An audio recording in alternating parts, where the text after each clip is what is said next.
ఓం గంగణపతే నమ ఐం సరస్వత్యై నమ శివాయ గురవే నమ జయ గురు దత్తాత్రేయాయ నమ ఆపదారభత్తారం దాతారం సర్వసంపదాం లోకాభిరామం శ్రీరామం భూయో భుజన్మామ్యం శ్రీరామ రామ రామేతి రవి రమే మనోరమే సహస్రనామ తత్తుల్యం రామనామ వరాన శ్రీమాత్రే నమో నమః జయ గురు దత్తాత్రేయాయ నమ ఓం నమో భగవతే మేధాదక్షిణామూర్తే మహ్యం మేధాం ప్రజ్ఞాం ప్రయచ్చ స్వాహ శ్రీమాత్రే నమో నమ మాతృభ్యో పితృభ్యో ఋషిభ్యో గురుభ్యో నమో నమ యూట్యూబ్ ప్రేక్షకులందరికీ కూడా నమస్కారం అండి. ప్రధానంగా నేనంతా కూడా జ్యోతి సిద్ధాంతిని. నా పేరు పాలపర్తి గురునాథ్ శర్మ. ఈ యొక్క మాస ఫలితాల్లో భాగంగా జూలై నెల మాస ఫలితాల్లో భాగంగా ప్రతినిత్యం కూడా అందరికి కూడా ఈ యొక్క శనీశ్వరుడి యొక్క ఫలితాలంతా కూడా ఈ యొక్క దోషం నుంచి బయటపడడానికి శనీశ్వరుడు ప్రధానంగా కర్మఫలదాతగా ఉంటారు కావున కర్మఫలదాత అనుగ్రహం కోసం ఎటువంటి పరిష్కారాలు ఆచరించాలి, శనీశ్వర దోష నివారణార్థం అంతా కూడా ఏలినాటి శని ప్రభావం కానీ, అర్ధాష్టమ శని ప్రభావం కానీ, అష్టమ శని ప్రభావం కానీ ఏ రాశుల వాళ్ళకంతా కూడా ఈ యొక్క దోష నివారణార్థానికంతా కూడా ఎటువంటి దానాలు చేసుకుంటే కనుక శీఘ్రంగా శనీశ్వర దోష నివారణ చేసుకుంటే కనుక అఖండమైన పుణ్య ఫలితాలు కలుగుతాయి, అఖండమైన రాజయోగం సిద్ధిస్తుంది. ప్రధానంగా శనీశ్వరుడు అంతా కూడా కర్మ ఫలదాతగా చెప్పడం జరుగుతుంది. అఖండమైన పుణ్యాన్ని ప్రసాదించే గ్రహంగా, పాప కర్మని నివారించే గ్రహంగా చెప్పడం జరుగుతుంది. మన ప్రధానంగా మానవులకంతా కూడా ఈ యొక్క దైవ ఆగామి సూచిత సంచిత ప్రారబ్ధ కర్మలు అన్ని కర్మలు అనేది ఉంటాయి అన్నమాట. ఆది దైవిక, ఆది భౌతిక, ఆధ్యాత్మిక అనే కర్మలు అనేది పుణ్య పాప కర్మలు అనేది సహజంగా చేస్తూ ఉంటారు. పూర్వజన్మ ఇతిహాసం ప్రకారం జన్మ జన్మాంతరీషు మహాపాతక దోష నివారణార్థం ఎప్పుడైనా కానీ ఎన్ని జన్మలు ఎత్తున్నా కానీ అటువంటి జన్మల నుంచి ఈ యొక్క దుర్దోషాన్ని నుంచి బయటపడ్డా ఈ విధంగా జ్యోతిష పరిభాషలో అంతా కూడా చెప్తుంటారు. జ్యోతిష విధానంలో అంతా కూడా ప్రధానంగా శనీశ్వరుడు కర్మఫలదాతగా ప్రతి ఒక్క జీవి చేసే యొక్క కర్మశేషాన్ని అనుభవించే విధంగా చేస్తూ, మరియు ఆ పాపకర్మ అంతా కూడా స్వల్పమైన దోషం నుంచి అంతా కూడా బయటపడే విధంగా, స్వల్పమైన ఈ యొక్క దుఃఖం నుంచి బయటపడే విధంగా అనుభవించే విధంగా చేస్తూ, సకల గ్రహ దోష నివారణ అయ్యే విధంగా, సకల పాపాల నుంచి బయటపడే విధంగా ఈ యొక్క అఖండ పుణ్యాన్ని ప్రసాదించే గ్రహంగా చెప్పడం జరుగుతుంది. రాజయోగం ఇచ్చే గ్రహంగా చెప్పడం జరుగుతుంది. విపరీత రాజయోగాన్ని ఇచ్చే గ్రహంగా చెప్తుంది. ప్రధానంగా చూసుకుంటే శనీశ్వరుడు అంతా కూడా ఛాయామార్తాండ సంభూతుడు, సాక్షాత్ సవిత్ర సూర్యనారాయణ స్వామి యొక్క పుత్రుడు కావున, ఛాయామార్తాండ సంభూతుడు కావున అఖండ పుణ్యప్రదాయమైన గ్రహంగా చెప్పడం జరుగుతుంది. కర్మ ఫలదాతమైన గ్రహంగా చెప్పడం జరుగుతుంది. ప్రధానంగా ఉండే ఈ యొక్క న్యాయ నిర్ణేతగా ఉండే గ్రహంగా చెప్పడం జరుగుతుంది. ఎటువంటి ఆయుష్ కారకుడు, ఆయు కారకుడుగా చెప్పడం జరుగుతుంది.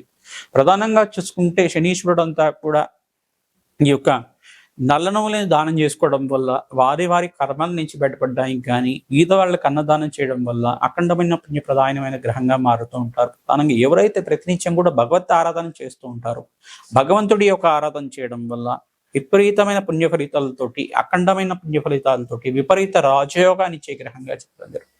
ప్రతినిత్యం కూడా ఎవరైతే కనుక జగన్మాత అనుగ్రహం కోసం అని చెప్పేసి జగన్మాత ప్రీతికరంగా శ్రీమాత్రే నమః అనే నామాన్ని కానీ, ప్రధానంగా అమ్మవారికి ప్రీతికరంగా ఈ యొక్క ఎటువంటి స్తోత్రాన్ని అయినా కానీ చదువుకున్నా కానీ, ఖడ్గమాల స్తోత్రాన్ని చదువుకున్నా కానీ సకల గ్రహ దోష నివారణ జరగడానికి, ప్రధానంగా శనీశ్వర దోష నివారణ జరగడానికి ఆస్కారం ఉంటుంది. ప్రధానంగా వారాహీదేవి ఆరాధన చేయడం వల్ల కూడా సర్వశత్రు సంహారిణి స్వరూపిణి అంతా కూడా ఇచ్ఛాశక్తి, క్రియాశక్తి, జ్ఞానశక్తి స్వరూపిణి అయిన జగన్మాత అంతా కూడా సర్వశత్రు బాధల నుంచి బయటపడే విధంగా అనుగ్రహించే దేవత. ప్రధానంగా శత్రు భయాల నుంచి, భీతి నుంచి బయటపడే దేవతగా ఉన్న ఈ యొక్క జగన్మాత అంతా కూడా అనుగ్రహం వల్ల సకల శుభాలు కలగాలని చెప్పేసి ప్రతినిత్యం కూడా వారాహిదేవి ఆరాధన చేసుకోవడం వల్ల, ప్రధానంగా ఎవరైతే కనుక కాలభైరవ స్వామి ఆరాధన చేసుకుంటారో, కాలభైరవ స్వామి దేవాలయంలో ఈ యొక్క కాలభైరవ స్వామికి ప్రీతికరంగా భస్మాభిషేకము, ఫలాభిషేకం చేయించుకోవడం, నారికల జలంతో అభిషేకం చేసుకోవడం వల్ల ఏలినాటి శని ప్రభావం నుంచి బయటపడతారు. కొన్ని రాశుల వాళ్ళకి ఈ యొక్క విశ్వసన సంవత్సరాలు అంతా కూడా ఏలినాటి శని ప్రభావం ఉన్నది. ఈ యొక్క కొన్ని రాశుల వాళ్ళకైతే అర్ధాష్టమ శని ప్రభావం కానీ, కొన్ని రాశి వాళ్ళకైతే కనుక అష్టమ శని ప్రభావం అనేది ఉన్నది. కావున ఈ యొక్క శనీశ్వర వీక్షణ అంతా కూడా ఈ రాశి మీద పడతా ఉంది. వీక్షణ గ్రహాల యొక్క దృష్టి కలయిక అంతా కూడా ఎటువంటి ప్రభావం చూపిస్తుంది. జూలై నెల మాస ఫలితాల్లో భాగంగా మేషాది ద్వాదశ రాశుల వాళ్ళకి ఎటువంటి పుణ్య కార్యక్రమాలు, పుణ్య యజ్ఞాది కార్యక్రమాలు చేసుకోవడం వల్ల, నవగ్రహ శాంతి పూజలు కానీ, ఈ యొక్క కాలభైరవ శాంతి యజ్ఞాధికరతలు ఆచరించుకోవడం వల్ల, రాజశ్యామల యజ్ఞాధికరతలు ఆచరించుకోవడం వల్ల, వారాహిదేవి హోమాది కార్యక్రమాలు ఆచరించుకోవడం వల్ల, హనుమత్ మూలమంత్ర విధానంగా, మన్యసూక్త విధానంగా హోమాది కార్యక్రమాలు ఆచరించుకోవడం వల్ల అఖండమైన పుణ్యప్రాప్తితోటి రాజయోగం సిద్ధించడానికి శనీశ్వరుడు అనుగ్రహం కట్టుకుని ఎటువంటి పూజలంతా కూడా ఆచరించాలి, ఎటువంటి దానాలు చేసుకోవాలి. ప్రధానంగా శనీశ్వరుడు యొక్క ఈ యొక్క వీక్షణ నుంచి, ప్రధానంగా శనీశ్వరుడు యొక్క అనుగ్రహం కోసం ఎటువంటి దానాలు ఆచరించుకోవడం వల్ల శుభ ఫలితాలు పొందుతారు. ప్రధానంగా చూసుకుందాం, ప్రధానంగా మేషాది ద్వాదశ వారికి ఈ యొక్క జూలై నెల మాస ఫలితాల్లో భాగంగా శనీశ్వరుడు అనుగ్రహం కోసం ఎటువంటి పరిష్కారాలు, ఎటువంటి రెమెడీస్ అంతా కూడా పాటించాలి. ప్రధానంగా చూసుకుంటే ప్రధానంగా ఈ యొక్క గోచారరీత్యా గ్రహాల యొక్క స్థితి, గతి, కలయిక, వీక్షణ అంతా కూడా ఏ రకంగా అంతా కూడా ఈ యొక్క జూలై నెల మాస ఫలితాల్లో అంతా కూడా అన్వయం చేసుకోవాలి అనేది చూసుకున్నాం.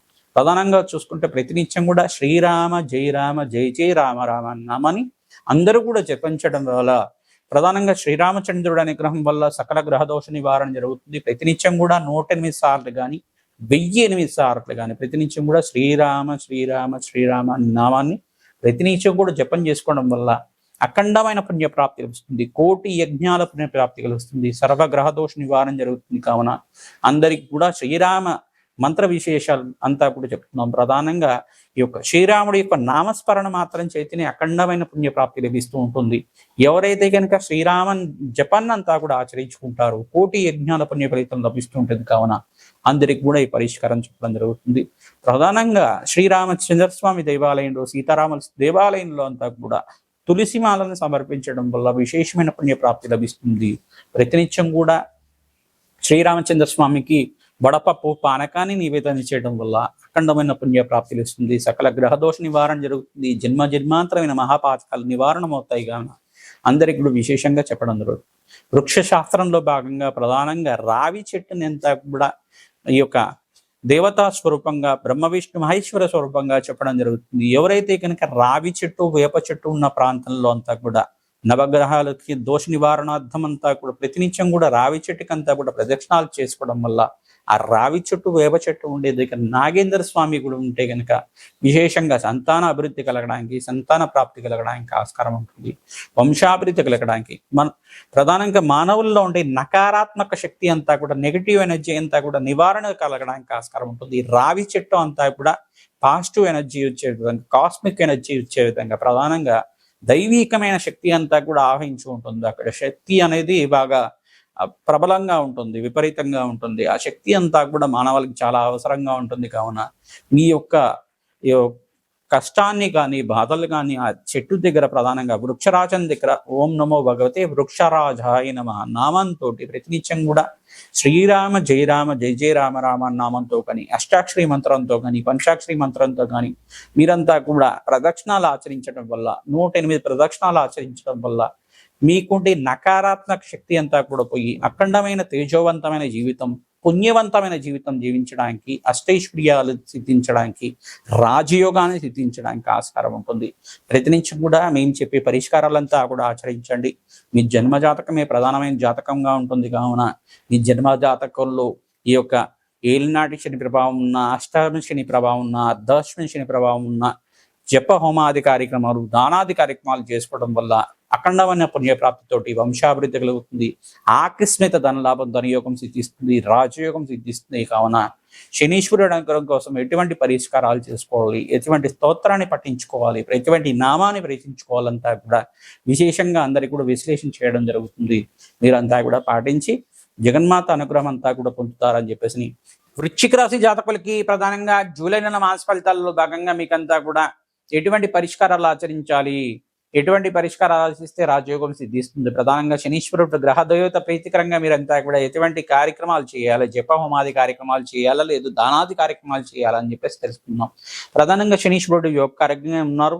వృశ్చిక రాశి జాతకులకి మీరంతా కూడా జన్మ జాతకంలో మీకంతా కూడా శనీశ్వరుడు దోషకారిగా ఉంటే గనక ప్రధానంగా వెంకటేశ్వర స్వామి వారి ఆరాధన చేయడం, వెంకటేశ్వర స్వామి వారి దేవాలయంలో తులసిమాలను సమర్పించడం, ఈ యొక్క గణపతి దేవాలయంలో మీరంతా కూడా ఉండ్రాళ్ళు సమర్పించడం, శ్రేష్టంగా ఉంటుంది. ప్రధానంగా శ్రీకృష్ణ పరమాత్మకు ప్రీతికరంగా ఈ యొక్క వెన్నని నివేదన చేయడం వల్ల అఖండ రాజయోగం సిద్ధిస్తుంది. తులసిమాల సమర్పించడం వల్ల అఖండమైన అష్టేశ్వర ప్రాప్తి కలుగుతుంది. హనుమత్ దేవాలయంలో భాగంగా మీరంతా కూడా హనుమతే శ్రీరామదూతాయ నమః నామాన్ని ప్రతినిత్యం కూడా జపాన్ని ఆచరించండి. తద్వారా మీకంతా కూడా సకల గ్రహ దోష నివారణ జరగడానికి ఆస్కారం ఉంటుంది. శ్రీమాత్రే నమః నామాన్ని ప్రతినిత్యం కూడా జపాన్ని స్మరణ చేయడం వల్ల రాజయోగం సిద్ధిస్తుంది. దత్తాత్రేయ ఆరాధన వల్ల రాజయోగం సిద్ధిస్తుంది. గురు పౌర్ణమి అంతా కూడా ఈ యొక్క జూలై మాసంలో అంతా కూడా సంభవిస్తుంది. కావున మీరంతా కూడా గురు పౌర్ణమి రోజున దత్తాత్రేయ స్వామి వారి దేవాలయంలో శివాలయంలో అంతా కూడా మీరు అన్నదాన కార్యక్రమాన్ని ఆచరించండి. తద్వారా మీరంతా కూడా రాజ్యయోగ కారణమవుతుంది. ప్రధానంగా పసుపుతో అభిషేకం చేయించడం వల్ల అఖండ పుణ్య ప్రాప్తి లభిస్తుంది. శనగల మాలంతా కూడా దత్తాత్రేయ స్వామి వారికి సమర్పించి ఆ యొక్క నివేదన అంతా కూడా శనగల నివేదన అంతా కూడా భక్తులకి పంచడం వల్ల అఖండ రాజయోగం గురుబలం సిద్ధిస్తుంది. తద్వారా మీకంతా కూడా రాజయోగం సిద్ధిస్తుంది. నవగ్రహ శాంతి హోమాది కార్యక్రమాలు అంతా కూడా ఆచరించాలి. జన్మజాతకమే ప్రధానమైన జాతకంగా ఉంటుంది. కావున మీరు శ్రేష్టమైన జీవితం జీవించడానికి పరిష్కారం ఆచరించండి. ప్రధానంగా అమ్మవారి దేవాలయంలో, ప్రధానంగా గ్రామ దేవత దేవాలయంలో కానీ, మహాకాళి దేవాలయంలో కానీ మీరంతా కూడా కూష్మాండ దీపాన్ని వెలిగించడం కానీ, నిమ్మకాయ మాలను కూడా అమ్మవారికి సమర్పించడం వల్ల, నూతన వస్త్రాన్ని సమర్పించడం వల్ల రాజయోగం సిద్ధిస్తుంది. తద్వారా మీకు అంతా కూడా శ్రేష్టమైన జీవితం జీవించడానికి, వ్యాపారంలో మార్పులు కలగడానికి ఆస్కారం ఉంటుంది. ప్రతినిత్యం కూడా శనీశ్వర గ్రహ ప్రీతికరంగా జప హోమాది కార్యక్రమాలు ఆచరించుకోవడం, నల్ల నూనెని బ్రాహ్మణత్వం కంటే కూడా దక్షిణ సహితంగా దానం చేయడం వల్ల రాజయోగ కారణమవుతుంది. జన్మజాతకంలో సకల గ్రహ దోష నివారణ చేయడానికి ఆస్కారం ఉంటుంది. కావున ఈ పరిష్కారం అందరికీ కూడా చెప్తున్నాం. శ్రీమాత్రే నమః. విశ్వాసన సంవత్సరంలో జూలై మాసంలో అంతా కూడా ప్రధానంగా జూలై మాసంలో ఈ యొక్క గురువారం రోజున పౌర్ణమి సంభవిస్తుంది. ప్రధానంగా చూసుకుంటే పౌర్ణమి వేళల్లో అంతా కూడా ప్రధానంగా ఈ యొక్క కాలభైరవ స్వామివారి దేవాలయంలో కానీ, గురు సంబంధిత దేవాలయంలో, ప్రధానంగా దత్తాత్రేయ స్వామివారి దేవాలయంలో శివారాధనలో భాగంగా ప్రధానంగా ఈ యొక్క అన్నదాన కార్యక్రమాలు ఆచరించడం కానీ, జప హోమాది కార్యక్రమాలు, దత్తాత్రేయ హోమాది కార్యక్రమాలు ఆచరించుకోవడం వల్ల, మేధా దక్షిణామూర్తి మూలమంత్రహితంగా జప హోమాది కార్యక్రమాలు ఆచరించుకోవడం వల్ల గురు కటాక్షం లభిస్తుంది. ప్రధానంగా శనగల మాలంతా కూడా దత్తాత్రేయ స్వామి వారికి అలంకరణ చేయడం వల్ల రాజయోగం సిద్ధిస్తుంది. మీరంతా కూడా గురు పౌర్ణమి రోజున గురు సంబంధిత దేవాలయంలో మీరంతా కూడా వేదవ్యాస మహాముని యొక్క చరిత్రని పారాయణం చేసుకోవడం, ప్రధానంగా వ్యాస పౌర్ణమి అంటారు దీన్నంతా కూడా. వ్యాస పౌర్ణమి రోజున ఈ యొక్క సప్త ఋషుడి యొక్క ఆరాధన, ప్రధానంగా వేదవ్యాసి ఆరాధన అంతా కూడా చేసుకోవడం. వేదవ్యాసుడు అంతా కూడా ఎటువంటి జీవన విధానాన్ని చూశారు. ప్రధానంగా ఆ జీవిత చరిత్ర అంతా కూడా చేసుకోవడం, ప్రధానంగా పరాశర మహర్షి యొక్క చరిత్ర వినడం కానీ, ఇటువంటి పరిష్కారం అంతా కూడా చేసుకోవడం వల్ల రాజయోగం సిద్ధిస్తుంది. పరాశర మహర్షి యొక్క పుత్రుడు కావున ప్రధానంగా ఈ యొక్క ప్రధానంగా చూసుకుంటే ఈ యొక్క మత్స్యగంధి యొక్క చరిత్ర కానీ, ప్రధానంగా ద్వాపర యుగంలో జరిగిన ఘట్టం కానీ అంతా కూడా చరిత్ర పారాయణలాగా వింటూ ఉండండి. ప్రధానంగా చూసుకుంటే ఈ యొక్క కాశీరాజు చరిత్ర విశేషంగా చూసుకుంటే గంగాదేవి యొక్క చరిత్ర అంతా కూడా చూసుకుంటారు. అటువంటి చరిత్రలంతా కూడా పారాయణం చేసుకోవడం వల్ల, వేదవ్యాస మహాముని యొక్క చరిత్ర అంతా కూడా పారాయణం చేయడం వల్ల, యజ్ఞాది కృతులు ఆచరించుకోవడం వల్ల, ఆ పుణ్య రోజుల్లో అంతా కూడా విశేషాన్ని అంతా కూడా పారాయణం చేయడం వల్ల గురు కటాక్షం లభిస్తుంది. దత్తాత్రేయ స్వామి వారి అనుగ్రహం అంతా కూడా శీఘ్రంగా లభిస్తుంది. వేదవ్యాస మహాముని అనుగ్రహం వల్ల మీకంతా కూడా కార్యసిద్ధి కలుగుతుంది. గురు కటాక్షం వల్ల అష్టేశ్వర యోగం సిద్ధిస్తుంది, మోక్ష మార్గం లభిస్తుంది. వేదవ్యాస మహాముని యొక్క చరిత్రని ఆచరించండి, ప్రవచనంలాగా వినండి. తద్వారా మీకంతా కూడా క్షేమంగా ఆనందమైన జీవితం జీవించడానికి, ఆరోగ్యవంతమైన జీవితం జీవించడానికి, కార్యసిద్ధి కలగడానికి ఆస్కారం ఉంటుంది. కావున విశేషమైన పుణ్య రోజుల్లో యజ్ఞాతి కర్తలు చేసుకోవడం, అన్నదానాన్ని చేయడం వల్ల, గురుకటాక్షం వల్ల, శనగలు దానం చేయడం వల్ల రాజయోగాన్ని సిద్ధిస్తుంది. బీదవాళ్ళకు కానీ మాడి పళ్ళను దానం చేయండి, ప్రధానంగా అరటి పళ్ళనైనా దానం చేయండి, గోమాత సేవ చేయండి. తద్వారా రాజయోగం సిద్ధిస్తుంది. నానబెట్టిన శనగలంతా కూడా గోమాతకు సమర్పించడం వల్ల విపరీత రాజ్యకంతో ధనప్రాప్తి కలగడానికి మేషాది ద్వాదశ రాశుల వాళ్ళకి యోగకరంగా ఉంటుంది. గురు పౌర్ణమి రోజున విశేషమైన ఈ యొక్క గురు కటాక్షం కోసం దత్తాత్రేయ చరిత్రని పారాయణం చేయండి, మంచి శుభ ఫలితాలు పొందుతారు. శ్రీమాత